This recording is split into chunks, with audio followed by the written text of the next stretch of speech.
Hello, my name is Lizzie Marksberry. I'm a junior here at Thomas Nelson High School, and I am currently pursuing the career field of hospitality and tourism management. With me today is Miss Bird, and she is the executive director of Downtown Main Street. So we're going to be talking about interview skills. My first question is, when you're going into an interview, what is the best way to tailor your language to the industry you are currently pursuing?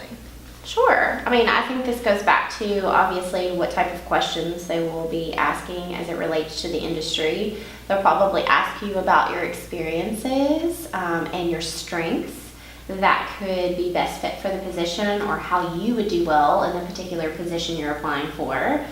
I think it's all about, again, showcasing and highlighting who you are and what you've done as an individual and how that relates to hospitality and tourism. Because if you can tell your story and let yourself shine, I think that is the most important piece when it's all said and done. So when you are showcasing your skills and that sort of thing, how do you work that in fluidly into the conversation, into the question? How do you do that?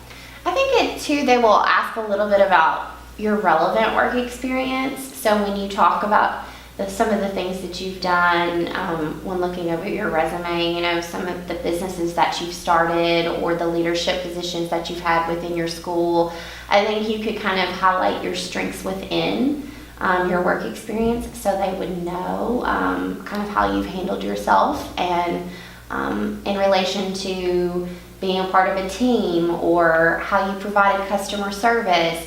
And I think all of those things, as in terms of your strengths, when you talk about communication or creativity, all of those can be intertwined when you talk about your work experiences and some of the things that you took on within those roles. When you are conducting an interview, what is the main thing that you look for as far as body language and energy level? Sure.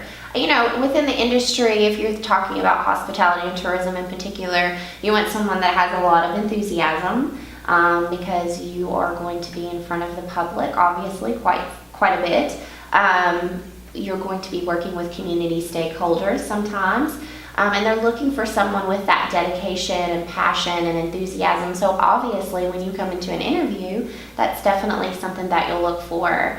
Someone that's comfortable with themselves. They're comfortable speaking about their experiences and who they are. And then again, also just having just face-to-face interaction. And sometimes it's like having a normal conversation with someone. So kind of being confident, having that enthusiasm, and those are some key things that I would definitely look for when conducting an interview. As we talk about hospitality and tourism, I would like to give you kind of a little bit of a sample question and talk a little bit about maybe a question that's more specific, obviously, to the industry. So, Lizzie, tell me about a situation when you provided excellent customer service and professionalism. Well, during my time as a house steward, I have had the opportunity to work with a number of different people. We have been able to coordinate with different student bodies. We have to work with our administrators, and in order to do that, we have to kind of create a repertoire with these people.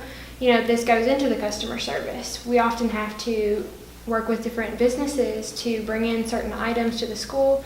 So that involves professionalism, that involves effective communication skills. It's all about the way you present yourself.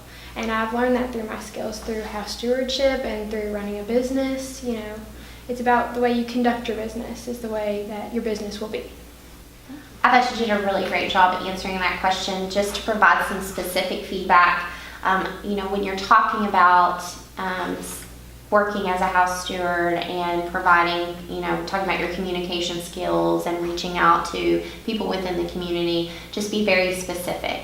Tell me how you communicated with those individuals, or how did you work as a team with other house stewards within the building. Be as specific as possible so that they know exactly who you are as an individual and the experiences and the strengths that you possess as an individual. And I think this goes back to just reiterating everything that I probably have already said.